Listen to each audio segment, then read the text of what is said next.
Hey guys, you're listening to Off Script with Ross and Dom. This is our bi-weekly podcast here at Res Life that hopefully will help you engage and become a better follower of Jesus. Our goal is that each episode, you'll find some information that helps you in your walk with God. Hopefully you'll find it funny and insightful. If you do, please hit the subscribe button as we'll be dropping episodes bi-weekly on Wednesday. If you don't like our content, hit the subscribe button anyway. We might get lucky one week.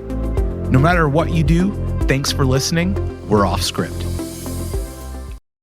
Hey guys, Dom here, and Pastor Ross and I were unable to record our normal podcast this week. So what we've decided to do is to share with you all the recording from our Night for Israel service that we had a couple weeks ago.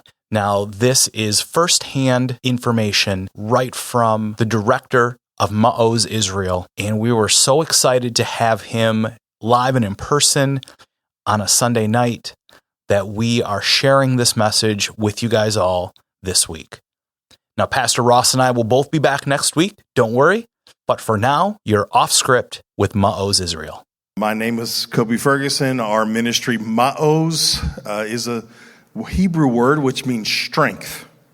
So that has been our vision for 50 years, to make Israel strong in the Lord. So my wife and I, quite a few years ago, took over the baton, the torch of leadership from my in-laws, who were supernatural superheroes, pioneers in the land of Israel of Messianic Judaism. My mother-in-law's first trip to Israel was in the 1950s, and she ended up immigrating there as a Jewish believer in Jesus, American Jewish believer in 1967. My father-in-law a few years later, and they began to get a download from the Lord, really of Lord, we're here. We see in the scriptures, Ezekiel 36 and 37 says that he will bring the Jewish people at some point in history back into the land where they were scattered from.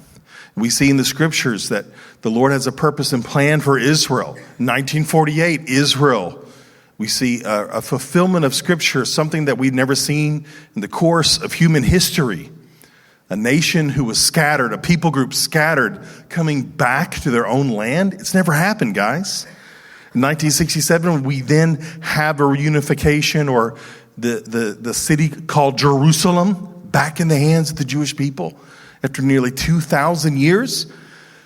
So my in-laws said, look, we're living in prophetic times. We're living in significant days. Lord, what do you want us to do?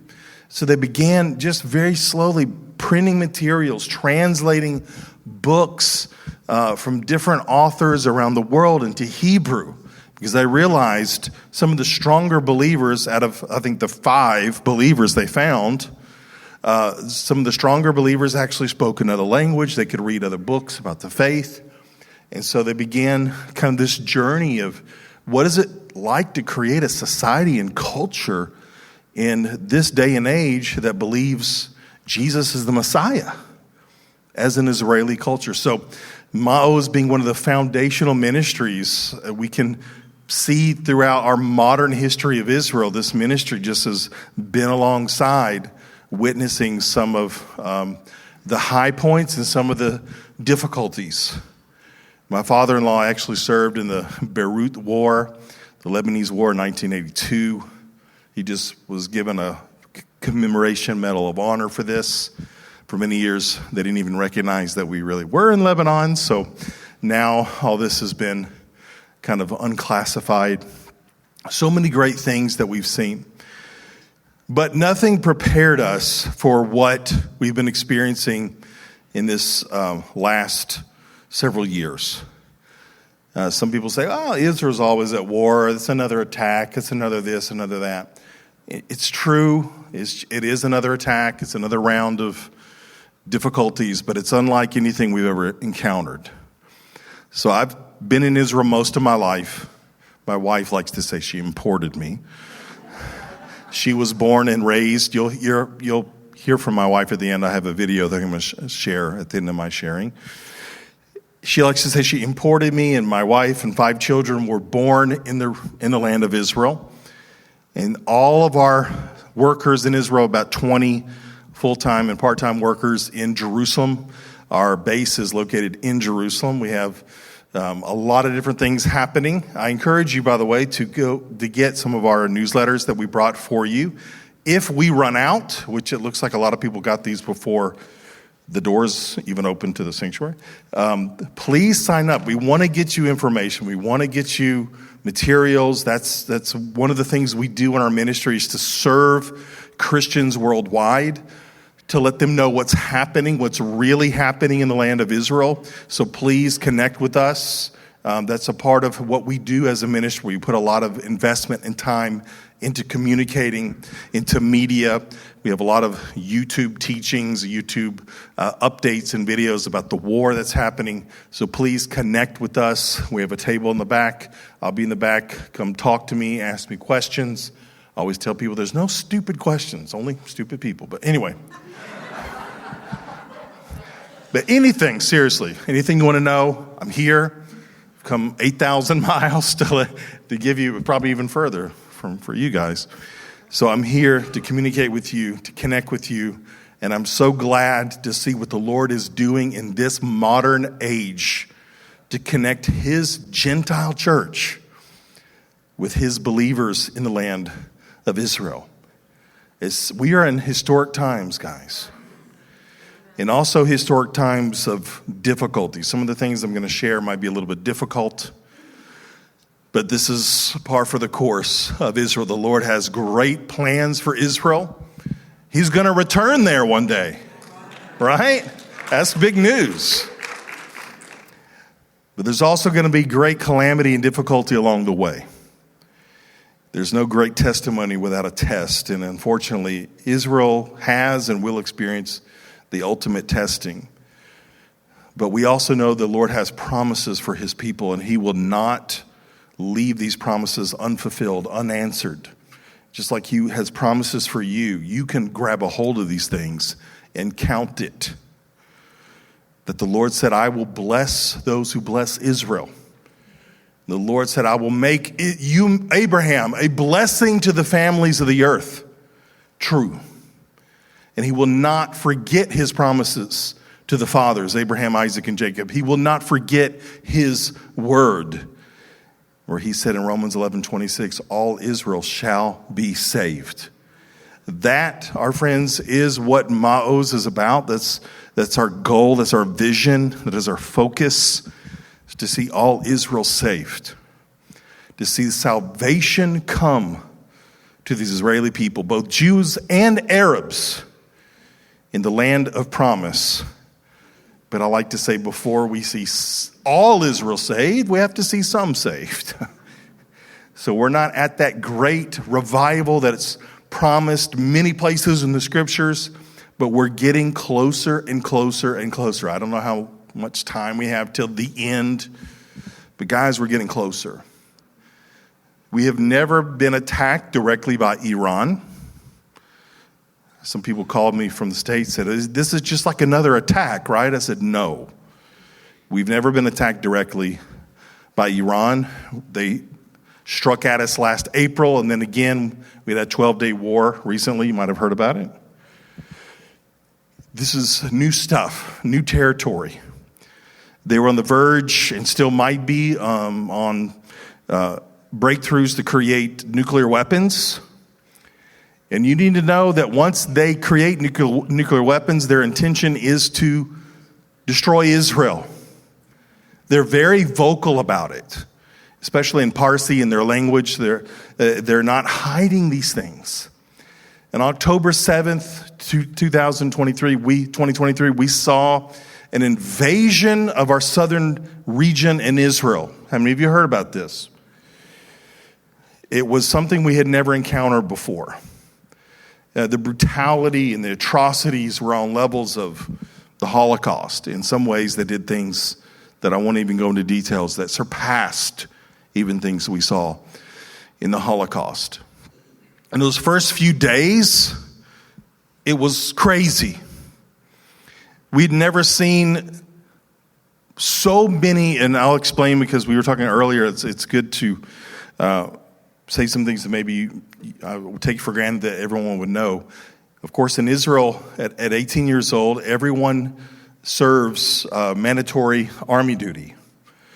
Women, 2 to 3 years, usually 2 years, men, 3 to 4. But everyone serves. There's exceptions, of course, but the majority of the country serves. And then everyone is in reserve duties until 40 or 50 or so, give or take, depending on their role and position. So you have hundreds of thousands of people in reservist duty. And the attacks and the brutality and the massacres were so great. And Hamas said, we are going to continue these attacks.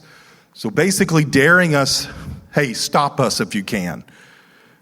Israel, we don't want to fight. We don't want to attack people. Our army is called the Israeli Defense Force. We want peace with people. We're not aggressors and taking territory and taking land. We aren't. In the 1973 Yom Kippur War, we captured the entire Sinai Peninsula of Egypt. Captured it. It was ours. But in an attempt for peace, gave it completely back to Egypt. Israel completely disengaged and left Gaza many years ago. We have no desire to be in Gaza, although it is the promised land of Israel. It's part of our destined inheritance, according to Scripture. But nevertheless, Israelis have said, just let the Gazans do it. Just give us peace. Just, we don't want to be involved in this. But when our children are beheaded, when our citizens are massacred in their sleep, women, children raped and pillaged and burned alive by the hundreds and kidnapped, we had to do something. And we were a little perturbed in the process. Let me just say that. And you would be too. You can't allow that as a country, as a society, and a culture. So hundreds of thousands of Israelis were called to fight. And that's what we did. But it was very difficult in those first few days and weeks because we'd never gone through something like that before. We didn't even know what we were dealing with in the beginning. How many armies invaded? What's going on here? We actually found that even thousands of Gazan civilians had penetrated our barriers and kidnapped people themselves. It wasn't just Hamas. So, okay, great. Now we got to find all these kidnapped people among the civilian population of Gaza. We began to find that collusion was involved and Iran was also involved. And then Lebanon got involved. Well, the Hezbollah army, which is an Iranian army functioning in Lebanon, they began to shoot missiles at us. We began to have tens of thousands of missiles shot also by Hamas from Gaza. At the same time, hundreds of thousands of Israelis were called up to duty. And at that time, we didn't have enough gear and supplies and basic things. So I went into the army to serve. Now, you might find this funny, but so my parents grew up in Alabama. So my parents were from Alabama, and I grew up a good part of my life in the South. And so when I got there to the base where I was serving, I said, look, give me a gun, I can shoot. I'm from Bama. They said, and I can shoot. And they said, yeah, but look at you, you can't move so well, I was like, hey, what are you talking about? Just put me up on like a deer stand. I'm like, should I Google photos for you? But they're like, it doesn't work like this, Colby, come on. I said, okay, so what are we going to do? And I said, look, seriously though, as an individual, I can do only so much, but what if our organization partners to help Tzahal? That's what we call our entire military force. They said, look, we've never done that. We have always considered, just spoiler alert, they consider, for the most part, Messianic Jews a cult. And we have been considered persona non grata for many decades. It's just due to misunderstanding. It's due to all kinds of issues. It's also due to demonic interference, because once all Israel gets saved, we're gone, we're out of here. It's like So something very strong is trying to stop these people from calling back their Messiah. So they said, let's think about it. We're going to go through a process and give you security clearance and do a background check. So I came back a couple of days later. They had a dossier on us and our ministry. And I thought, ooh, this is kind of scary. So they're reading all this information. But they said, you know what? We love what you guys are doing. We love that you're helping the Jewish people. You're helping the nation of Israel, because we are all Israeli citizens in our ministry. And they said, that we have a humanitarian arm of our ministry called I Stand with Israel, where 100% of this goes towards aiding those in need in the land. And they said, we could really use help right now. We're not going to be picky.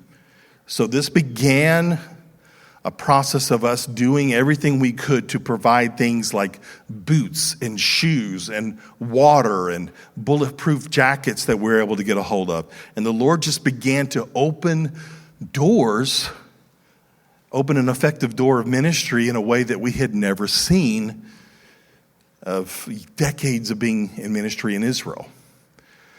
And at the same time, behind us in the nations, mainly in the U.S., Christians praying and supporting and giving aid through our ministry and others to be able to do these kind of things.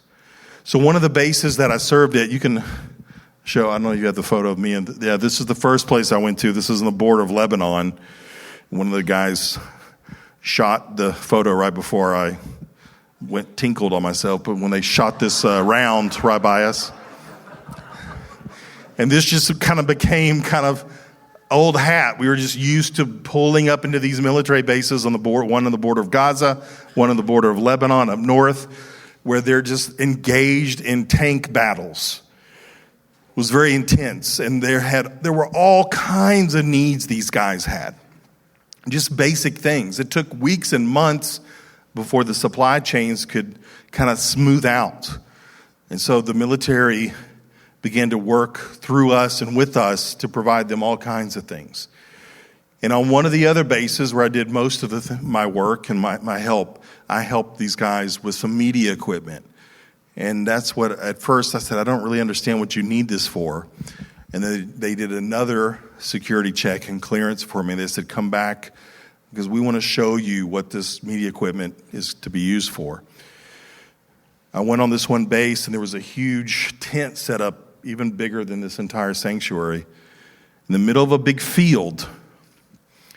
And in this tent, there were bags, like big landscaping bags. You know what I'm talking about? The big, huge bags you have. And they were set up in certain patterns. And I said, what is this? He said, this is a replica of one of the village. I think it was at that time Kfar Aza. We went through a few of these things, but one of them was Kfar Aza, which there were hardly any known survivors. And he said, I want to show you what we're doing. We're documenting and trying to find, with these really high-precision cameras, high-def cameras, people are going through what we have in these bags. And he opens the bags, the commander of the unit, and there were the human remains of the village, where people were slaughtered, torn to bits, and everything burned. And they just literally had to bulldoze it all and just put it in bags as carefully as they could of where they found the human remains. And he said, it's our job right now with this equipment that our ministry provided to document everything that we see and try to find, even if just one tooth or a bone or something, to identify the remains and try to figure out what happened here. So people would take the footage later and actually examine it, and they were able to come up with some clues and fix some issues and solve some things. So this is just in the first few days of the war. Things became very real very quickly.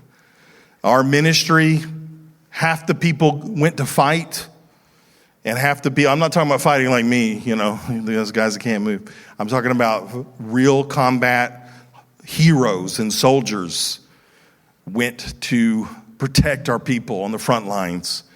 And the other half of our people in ministry were the spouses of those who went to fight. It was very difficult in those first few days. A lot of tears. I remember going into a store, my wife said, hey, can you go get some bread? We need some for the kids. And so I just saw a woman with like a towel or something over her head. Just the only ones in the store was she and I. She just weeping. I didn't ask her what happened. But we were all feeling the same thing. And I just held her from the side, an elderly woman, and she just began to weep in my arms. It's this unspoken trauma that we were all feeling in our nation, and we're still feeling it to this day in Israel. Our neighbors were killed.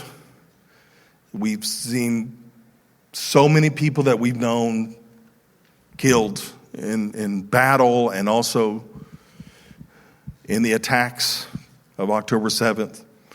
People that were in the wrong place at the wrong time. We know a few of the people who were kidnapped that didn't make it. So these are just some of the things that we began to experience. So some of the other things that I experienced that I want you to know. These are things that you're not going to hear in the news, even in a lot of ministry updates. I don't know what a lot of ministries were doing, but I just know that our vision has been to see Israel saved. So whatever we needed to do during war, yes, we had to shift and pivot from what we were doing, but our vision stays the same. We're going to see the Lord exalted and Israelis come to faith somehow. I don't know how. And as we would begin to serve, some of the questions that I heard this probably 100 times a day. Who are you guys? Because they all had information about our ministry. They would ask us who Messianic Jews are. What does that mean that you're Jews who believe in Jesus? Israelis who believe in Jesus? What does that mean? And most of them would say, we didn't even think it's possible.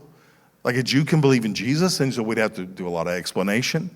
But as we were coming and serving, one of the generals said, I always thought you guys were a cult, but cults don't risk their lives to help other people. And I saw something fantastic that I had never seen in the nation of Israel. Now it's hearts being opened to the gospel. Some of these leaders of war, one day I just happened to be coming to give them some materials and stuff. Hello. They said, hey, Kobe, before you leave, sit down. We want you to talk to us. And this was a room of real heavy hitters. And they said to me, yeah, we want to hear that message that you guys always share. And I really didn't know what they were talking about. And I said, okay, and I felt a little fear, I'll be honest with you. I felt afraid, fear of man. It's really interesting. You can face missiles and bombs and all kinds of stuff, but the fear of man is still something we have to fight. I think to our dying breath. Will you share the gospel right now and face utter rejection? They might tell you to leave and never come back. But that's what was right before me. And I said, you want to hear the gospel? Is that what you're saying? They said, yeah, the gospel. Of course, we're speaking Hebrew, speaking fluent Hebrew. And I said, it's a word in Hebrew, it means good news. They said, well, what is it? And so just so naturally, it was so easy. Because I began to pray. I said, Lord, I know you're with me. Very simply put, I want to encourage you all. Fear not. Oh, it's right there. For I am with you. That was the message through all of this that the Lord began to speak to me. That's the message I want to give to you beyond everything else. A little bit of a documentary we're going through and my personal experience in this time of war. But if anything you can get out of this, in your times of anxiety, facing the fear of man, you're going to face it all the time. Do I share with these people? I'm kind of nervous. What are they going to think about me? You better share. But not just to fight against the fear. Realize he is with you. You're not alone. And when I began to just take a moment just to split second to say, Lord, I know you're with me. Whew, it would just flow. And you know what? They were open. Now their faces were, they were in a different mode. We talked about the security guys. Yeah, I know that look, the security guys that are in a different mode. You know, they're wondering how they're going to fight the next battle. But they were taking time to know, what is this message, Kobe? What is this? We don't really understand, but we want to. And some of those guys basically told me, I believe this. And then the sirens went off and we had to go to the next thing. And I just thought, this is fascinating. In the worst time that we've experienced in modern history, I'm seeing the greatest openness I'd ever seen. One time we had to go get shoes. That was one of the things that was lacking in some of the bases were just shoes, boots, military shoes, tactical shoes. We went to load these vans with as many shoes as we could. And the workers that were there, mostly young people working in the shoe store, in the mall, came out to see what we were doing. And my daughter was there helping. She's 18-year-old, beautiful blonde, 6 foot tall. So of course they come out to see who are these people? And they said, hey, you guys are the Messianic Jews that bought all these shoes. There was one particular kind of shoe that was approved by the military, and we bought all of them. And they said, who are you? And she said, okay, well, I'm going to share. And she said, let's start with Abraham. And she just so naturally, organically, she just shares the good news with these people. And a crowd formed. I'm telling you guys, if we would have done this a month before, on September 7th, they would have spit on us and said, get out of here with all this Jesus stuff. Jews don't believe it. We don't want to hear any of this. But they're open because we're buying shoes. We're taking it to their brothers in war. We're taking it to help. And these young people actually said, hey, can I follow you on Instagram? Can I do this and this? And my daughter started sending them information about our ministry and worship music in Hebrew and how they can follow up. And something I never dreamed I would see. They applauded. After she shared this basic gospel message to them in Hebrew, they applauded. And they said, thank you. Thank you for coming. And many of them said, this makes perfect sense to me. I'm not saying there was massive revival through these things, but we have to realize we're seeing a turning of hearts, a changing of the narrative from people saying, oh, you guys are a cult, to what are you guys about? What do you believe? We want to know. I've never experienced that in Israel. Over 25 years being in the land, never seen such openness. And when people hear about the prayers, and it's not just, the Christians love us, they're praying for us. We are seeing the fruits of prayers. I can feel the prayers of people. And I'm not the only one. I'm an eyewitness here of all of us in ministry and all of our friends and related colleagues who are seeing and doing the same things. We can feel a difference. And I get the messages, I get text messages, emails, voice messages. Hey, just praying for you today. I said, I can tell. We can feel it. We have breakthroughs, sometimes deliverances from death. Recently, during this last war, this last round, I don't think it's the end of our wars with Iran. I don't know how long this pause will be. We're in a pause right now with them. But they're still trying to create nuclear materials, and they're out to destroy us. They're still saying it publicly. So I don't know when the next round will start back up, but we're going to go back to war with Iran at some point. Okay, just mark my words. But during this last round, where you can show some of the footage, please, of the devastation, we saw thousands of buildings destroyed in Israel. We should have seen tens of thousands or hundreds of thousands of people killed. Unfortunately, we saw about 50. But nothing like we should have. Entire city blocks were destroyed because the shock wave, with some of these missiles are so intense. They show the apartment. Somebody had a cam, like a security cam. That's, by the way, this is like our version of MIT. It's the Weizmann Institute and near Haifa, completely destroyed. This whole area, completely destroyed. We had a whole hospital in the southern area. So we only have one hospital in the southern area of Israel, in Beersheba. It was hit directly by Iranian missiles. And this is what it's like for a missile to hit about a mile away from somebody's home. Unfortunately, if a direct hit happens, there's really nothing we could do. We should have seen so many more people killed. We only had about 50, and it's terrible we lost that. But we've got tens of thousands of people that are homeless now because of so many buildings that were destroyed in Israel. But the loss of life is minimal in comparison. And I'm telling you, it's supernatural. It's not natural. We don't have that great of a military, guys. It's great, but it's not that great. There's only one who never slumbers nor sleeps, who's watching over Israel day and night. By the way, he's watching over you too and your families. He's the same God, by the way. So I've had to learn how to get a hold of the Lord during this season. It's not just fear not. Al tira, we say in Hebrew. It's a very famous phrase. Al tira. But that's not the end of it. It's ki imcha ani. Don't be afraid because I'm with you. Famous phrase, the last words of Yeshua before he ascended. And what did he say? I'm with you even to the end of the age. Now, this is something you need to know. When Jesus tells you don't be afraid, it's because scary things are coming. Okay? He's not saying that to just, don't be afraid. He's like, don't be afraid because you're going to feel like terror is coming.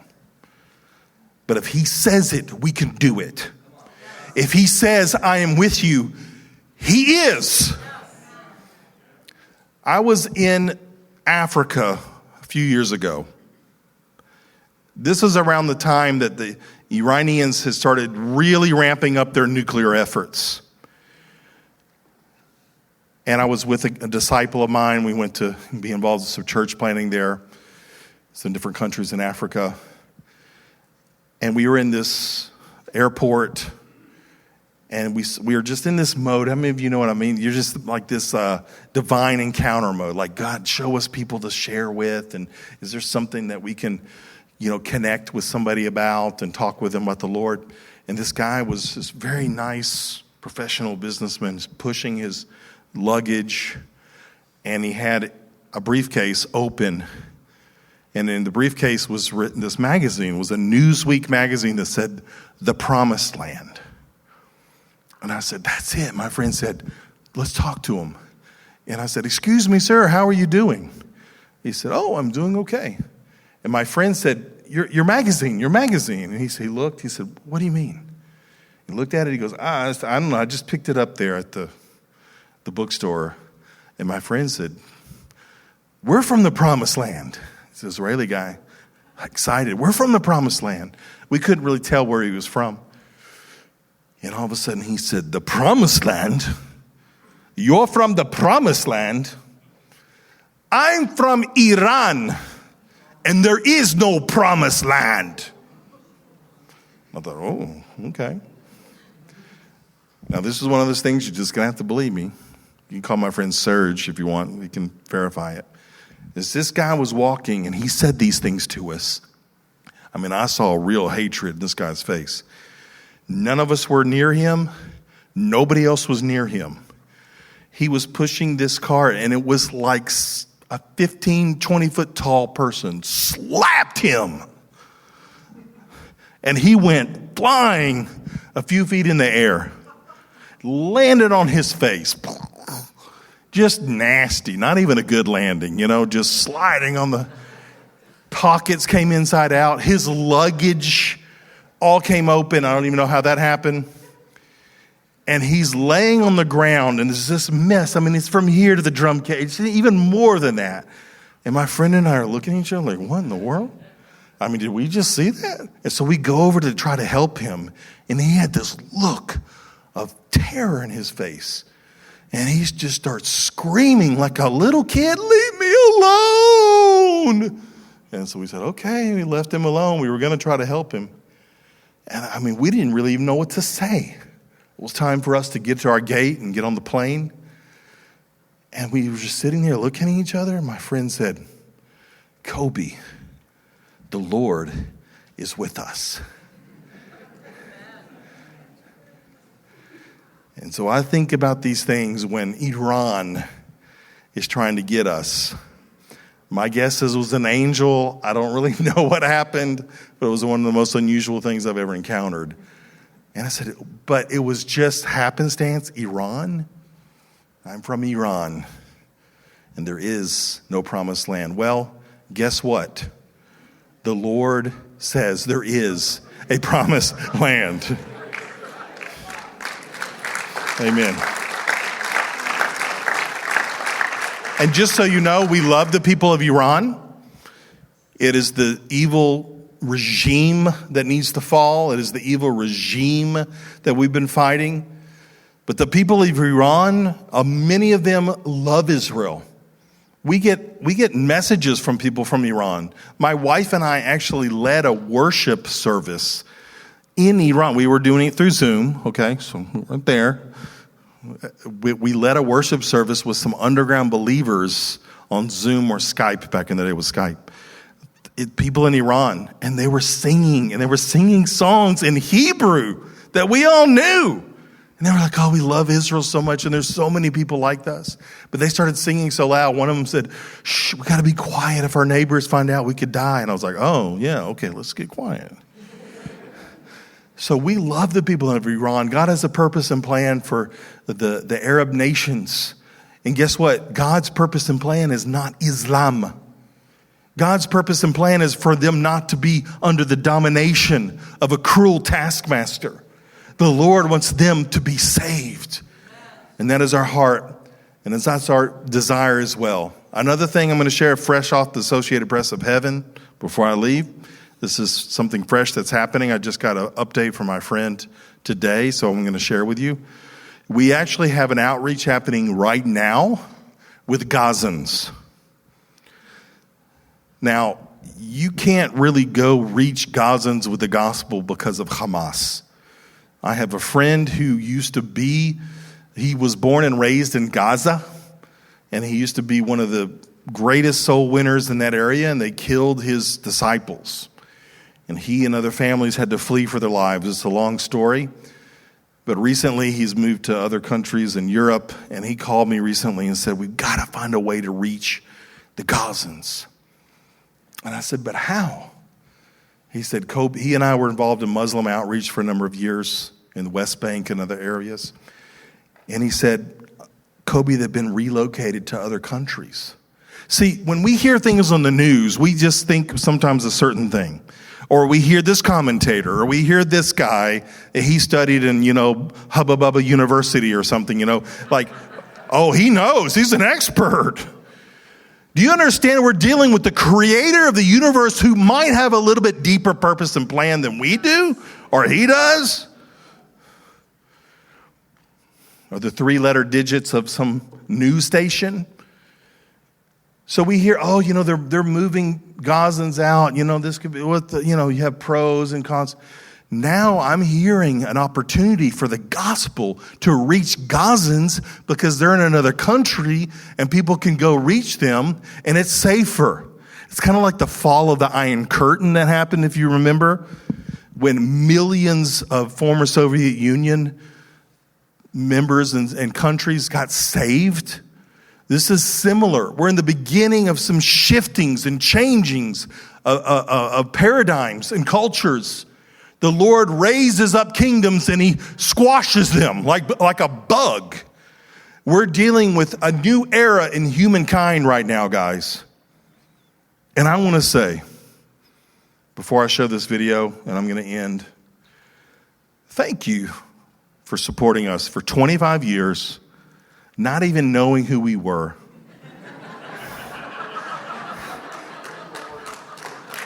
Now you know.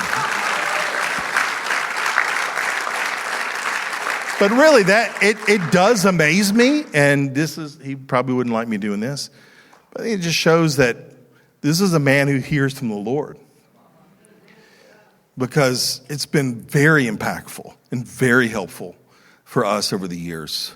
And when you see some of what we're able to do now in this time of war, those who pray for Israel, you can support however you can, you need to say, wow, we're really making a difference. Because you are. And I'm here as an eyewitness to tell you, thank you, because you are making an impact in Israel. God bless you. All right. So I've actually asked Kobe to come back up because I had a couple questions that I have just to give some more information and things like that. First off, thanks so much for being here. Thanks for sharing. And I know that the war has shifted so many things. Like, I didn't have any relationships with ministries in Israel, and I have in the last few years found that I have a few connections to other ministries, and their ministries have shifted and changed as well because of the war. And what they were doing before is not that it's not happening, but it's a different priority situation right now. So I wanted to just ask, like, I know that you guys had multiple facets to ministry there, and so maybe to give some context to what we've been supporting in the years before, but then also what you guys are doing now. That's a good question. So before the war, we focused mostly on, we have quite a few different departments: outreach, humanitarian support, also printing materials. It's a big thing that we do. We translate, I think, over the course of almost 50 years, several hundred books that we've translated and published. We just had gotten finished printing a Bible that is like a study Bible, which is about a $500,000 project that we did together with the Israel Bible Society. So when we can partner with other ministries, we love to do that. So we had been doing a lot of different things. We also have a recording studio, the only record label for believers in the land of Israel, which is our goal to release a new song every other week or at least once a month. So we've been doing that for years. So these are just a few of the things that we're doing before the war. And during the war, we had to shift, of course, and pivot to helping the areas we just talked about, mainly soldiers and the families affected. Right now, we're doing a huge push to help fighter pilots and their families that were affected, because they've been going almost nonstop this entire time. And so the families that are left home really become affected by this. So we're wanting to give outreach and evangelism. And first, just so you know, with believers, we identify believers. We try to help believers first because they're usually neglected. If believers are found out to be believers, they're often shunned from humanitarian aid and other scholarships or things like this. So now, during the first few weeks and months, we were laser-like focused on some of the things we shared. Then we started to come back to a little bit of more normalcy as some of our workers were able to get out of the military. Now our head of media has been, he's a front lines guy. He's actually behind the lines guy. And that's affected our ability to do a lot of media work when your head of media is actually being called up every 6 months or so. So it's been a juggling act, but we've had an opportunity to print new materials. We're working on a new Bible project, and we've still, I don't even know how, but we've released new songs in the midst of all of this. Some songs a little bit more militant vibe than, the theme of, our God is a God of war. That's been kind of like being exhausted by our songwriters. So we have teams of songwriters now, and it's a whole kind of like an ecosystem in our ministry. So a lot of the things we're doing, the things we were doing before the war, we're back doing now, pretty much full force. When we were talking today, we were talking about how many things Maoz has support it. But you don't really put your name on it. Like you mentioned that over the, you mentioned a bunch of churches that have been planted, and you come alongside, you've done that, and other ministries and stuff. I named a couple ministries, like, yeah, we helped form that one, and now they're doing great. I like to brag on my in-laws because they're the founders, but a lot of these ministries that people share, I say, yeah, I remember when those guys came and had an idea for a ministry, and my father-in-law prayed with them and said, you know what, I'm going to sow a seed. And I mean, we're talking about big help, financial help to get these people started.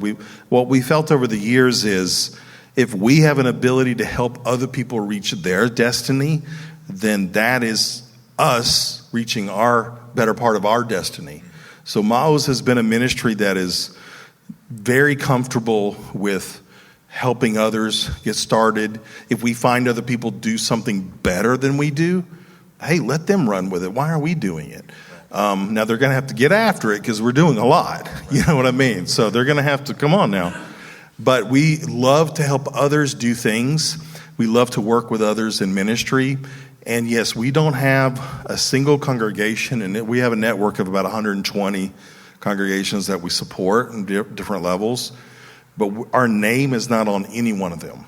We feel biblically that, as a parachurch organization, as you would call it, as a nonprofit, we want to see, the body of Messiah reach through local congregations, and we don't want to kind of a strange leadership structure that we're a nonprofit is over them. So we release them and support them fully. That's awesome. So what you guys know, and we've talked about before, is that we as a church, we tithe. So out of our general funds, we give, and we've been supporting you guys as part of our 10% of mission giving every month, every year.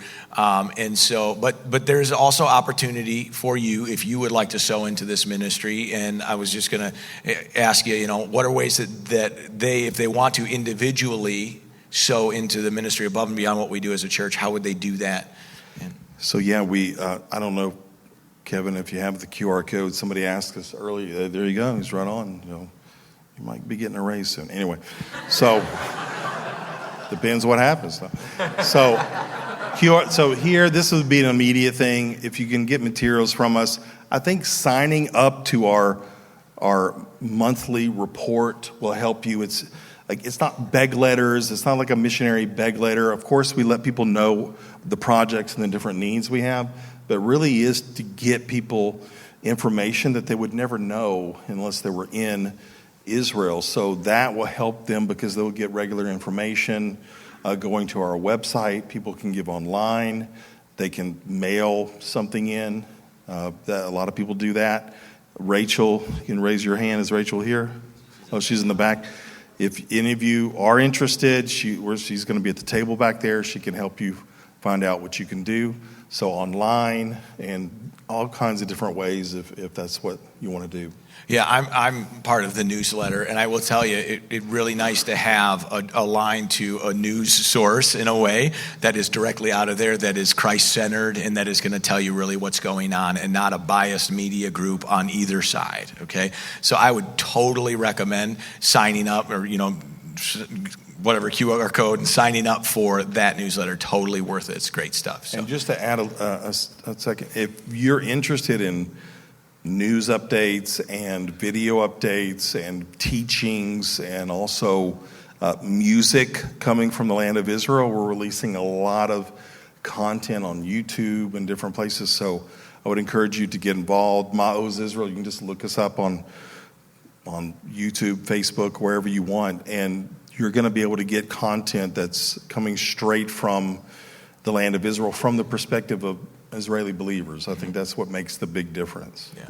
Well, I just want to say thank you so much for being here. Father, thank you for tonight. Thank you for everybody who came, God. I thank you that we got to be here and have Kobe share with us about how you are opening up hearts in Israel. God, we pray for revival there. We pray that the men and women there would open their hearts to the gospel, and that they would begin to understand that Jesus died for them too, that he paid the price for them, and that they can follow Christ with their whole heart. God, I just pray that you can use the money that we send into missions and the support that we can send. God, I pray that you use it in an exponential way and to see your kingdom come. Your will be done on earth as it is in heaven. In Jesus' mighty name, and everybody says, amen. Hey guys, we want to thank you for being part of our podcast.